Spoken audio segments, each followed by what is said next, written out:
India میں کسی assembly میں کسی خاتون نے تقریر کی ہے, وہ سب نے سنی ہوگی یوٹیوب پر, کہ یہ مسلمان جو ہیں 5 وقت صدائیں لگاتے ہیں لا الہ الا اللہ, اللہ کے سوا کوئی عبادت کے لائق نہیں ہے, یعنی یہ سارے جتنے بھی بت ہیں بھگوان ہیں سب کی نفی کر دی.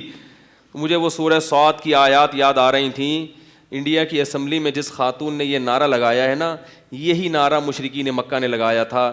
محمد صلی اللہ علیہ وسلم نے ان کو بلایا اور سب کو کہا کہ ایک اللہ ہے جس نے بنایا ہے, اتنے سارے پتھروں کے بنے ہوئے بت یہ تمہارے بھگوان نہیں ہیں.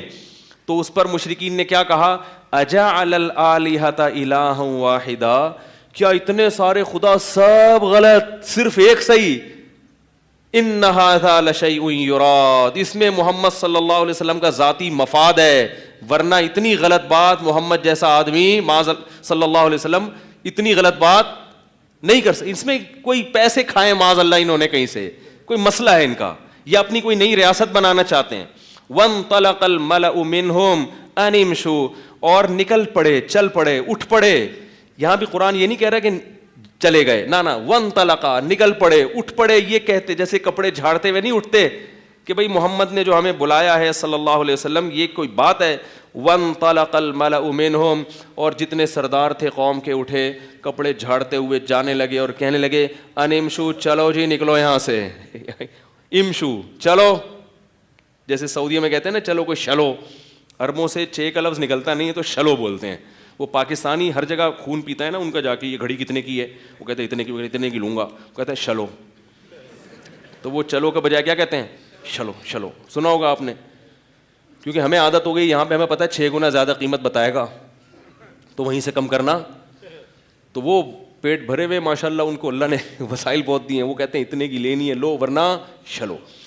تو وانطلق الملأ منهم, جو سردار تھے وہ کہنے لگے شلو یہاں سے نکلو. واصبروا علی آلہتکم, اپنے معبودوں کو مضبوطی سے تھام لو, مضبوطی سے تھام لو. ان ھذا لشیء عجاب, کبھی کہتے تو بڑی عجیب عجیب باتیں کر رہے ہیں, حالانکہ آپ عجیب باتیں کر رہے ہو کہ خود کسی کو بنا رہے ہو اور اسی کے سامنے اپنی مرادیں پوری کر رہے ہو, اس سے بڑی عجیب بات کیا ہوگی. لیکن جمہوریت میں یہی ہوتا ہے کہ جو زیادہ جس طرف جائے نا اس کو لوگ فالو کرتے ہیں, چاہے وہ کتنی الٹی باتیں کر رہا ہو.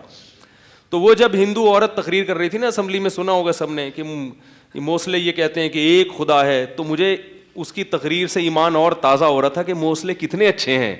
کیا خیال ہے, مجھے سمجھ میں نہیں آ رہا تھا یہ ہماری برائی کر رہی ہے یا ہماری تعریف. وہ کہہ رہی ہے, کہتے ہیں ایک خدا کی عبادت کرو, اس کے سامنے آ کے جھکو, کسی خدا کے سامنے جھکنا, 5 ٹائم یہ عبادت کرتے ہیں, 5 ٹائم. تو اچھی بات ہے یار, ایک اللہ کی کتنی دفعہ 10 ٹائم ہوتی تو اور اچھا ہوتا. کوئی چرچ تو نہیں پی رہے نا 5 ٹائم. بھائی برائی تو یہ ہوتی مسلمان معاذ اللہ 5 ٹائم گٹکا کھاتے ہیں, ہے بھائی مسلمان 5 ٹائم چائے پیتے ہیں, تو یہ بھی کسی حد تک برا تھا یار, پینی ہے 2 کپ پی لو 5 ٹائم. 5 ٹائم یہ کیا پڑھتے ہیں, نماز پڑھتے ہیں. یہ سمجھ میں نہیں آ رہا تھا یہ برائی کر رہی ہے یہ کیا کر رہی ہے. یہ تو آپ ہمارے دین کو اور انڈیا کی اسمبلی میں ماشاءاللہ تبلیغ کر رہی ہو. میرا دل چاہتا ہے اس خاتون کو ہدیہ دوں, بولے ایک اسی قسم کی ایک اور تقریر رمضان کے بارے میں بھی ہو جائے. کیا خیال ہے, پھر زکوٰۃ کے بارے میں بھی ہو جائے کہ یہ اپنے مال میں سے 2.5% نکال دیتے ہیں غریبوں کے لیے. ہائے ہائے, ہر سال یکم رمضان کو کروڑوں اربوں روپے غریبوں کے لیے ان کی جیبوں سے نکلتا ہے, مالداروں کی جیبوں سے. یہ کیسا مذہب ہے جو دہشت گردی سکھا رہا ہے. یعنی اس نے تقریر میں مسلمانوں کو دہشت گرد قرار دیا ہے, مگر دلیل جتنی دی ہیں وہ دہشت گردی کی, اس میں کہیں سے بھی کچھ بنتا بن ہی نہیں رہا نا. نماز پڑھ رہے ہیں, کہہ رہے ہیں ایک عبادت ہے, تو کچھ عجیب سی اس بات ہے. تو میں نے کہا دیکھو اللہ تعالیٰ تبلیغ والوں کو انڈیا کی اسمبلی میں نہیں پہنچ پائے, تو اللہ نے وہیں بت خانے میں, صنم خانے میں اللہ نے توحید کے علمبردار پیدا کر دیے. تو 2.5% کیا کرتے ہیں, یہ کروڑوں روپے راشن ڈالتے ہیں. رمضان میں خود, رمضان کہتے ہیں نا وہ, رمضان میں یہ لوگ خود روزے رکھتے ہیں اور غریبوں کے گھروں میں راشن ڈال دیتے ہیں. اسلام دیکھو کتنی زکاتیں نکلتی ہیں رمضان میں, مزہ آ جاتا ہے. اتنا مزہ آتا ہے رمضان میں جب لوگ آتے ہیں, یہ فلانے کے, یہ میرے پاس بھی لوگ آتے ہیں, حضرت کوئی غریب ہو تو یہ میرا یہ راشن ہے اس کے گھر میں ڈلوا دیں. ہمیں بھی مزہ آتا ہے کسی کے غریب کے گھر میں جا کے میں تو لوگوں سے کہتا ہوں بھائی سب خود کرو تو زیادہ اچھا ہے نا. اپنے رشتہ داروں کو پوچھو. لوگ پوچھتے ہیں حضرت بہن کو زکوٰۃ دے سکتا ہوں یا نہیں؟ بھائی بہن کو دو گے تو دگنا ثواب ہے. ایک تو غریب کی مدد کا, دوسرا رشتہ داری کیا ہوگی. غیر مسلموں کے پاس یہ مزے نہیں ہیں. اور مسلمان کو اللہ کہتا ہے کھانا بھی کھلاؤ.